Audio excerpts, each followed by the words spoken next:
आता या सरकारला रोज घोडे लावतोय मी. अलिबाबा 40 चोर ऐकलं होतं, पण इथं फक्त अलिबाबा चोर आहे. ते उगाच म्हणत नाहीये हाती चले बाजार कुत्ते भोके हजार. आमच्या इथले दलिंदर आमदार भिकार चोट फक्त पाण्याच्या राजकारणावर निवडून आलं.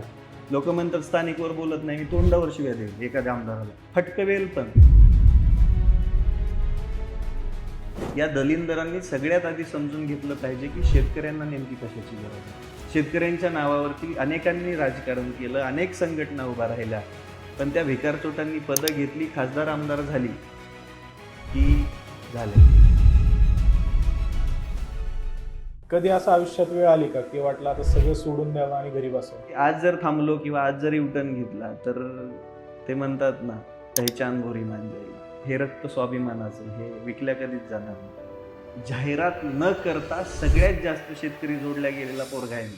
माझ्याकडे या भारतामध्ये 1500 एकर शेती. टीका करणाऱ्याने फक्त त्याला 3 नाही 4 टायमाला मी जेवण देतो, त्याने आयुष्यभर माझ्याकडे राहावं.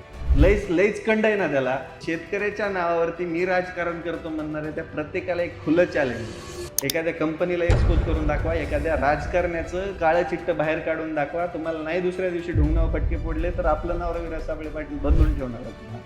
रोज त्या प्रत्येक राजकारण्याला शिंगावर घेतलंय. एका बी मायकालालमध्ये दम नाही आपला आवाज दाबायचा. लोक असंही बोलतात की तुमची मुळे कुठेतरी आधी भाजपशी जोडलेली होती, तुम्हाला तिकीट दिलं नाही आणि त्याचा संताप आता तुम्ही सोशल मीडियावर काढता. मुख्यमंत्र्यांचा उल्लेख नेहमी तुमच्या व्हिडिओमध्ये मी पाहिले की फडणीस असा केला जातो. फडणीस छान चालवताय अगदी राज्य तुम्ही. फडणवीस असा पूर्ण नाव अवघड आहे ना बोलायला. लय अवघड बोलत बसेल, समजतं त्यांना गोष्टी. त्यांना असं खोळखोळा वाजवला तरी समजतं. मग ह्या अंडभक्तांना तुमचा काय संदेश आहे? त्यांच्या बोलायला तेवढी लायकी नाही आहे त्यांची. माझ्याकडे पैसे नाही, 55 कोटी मागितले, माझ्या शेतातले 55 कुसळ उपटून घेऊन जावे. मला बरेच जण सांगतात की तुझ्यावरती ट्रॅप आहे.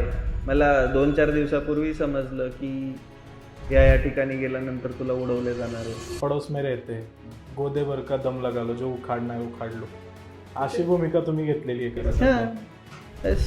या राज्यकर्त्यांना, या भिकारचोट राजकारण्यांना माझं काय उखडायचंय ते उखडलं. मी म्हटलं ना, या दुनियेमध्ये सगळ्यात भिकारचोट दलिंदर आणि बिंडोक कोण असेल तर ते राजकारणी आहेत. ह्यांचे मेंदू पोचामध्ये गुडघ्यामध्ये नाही.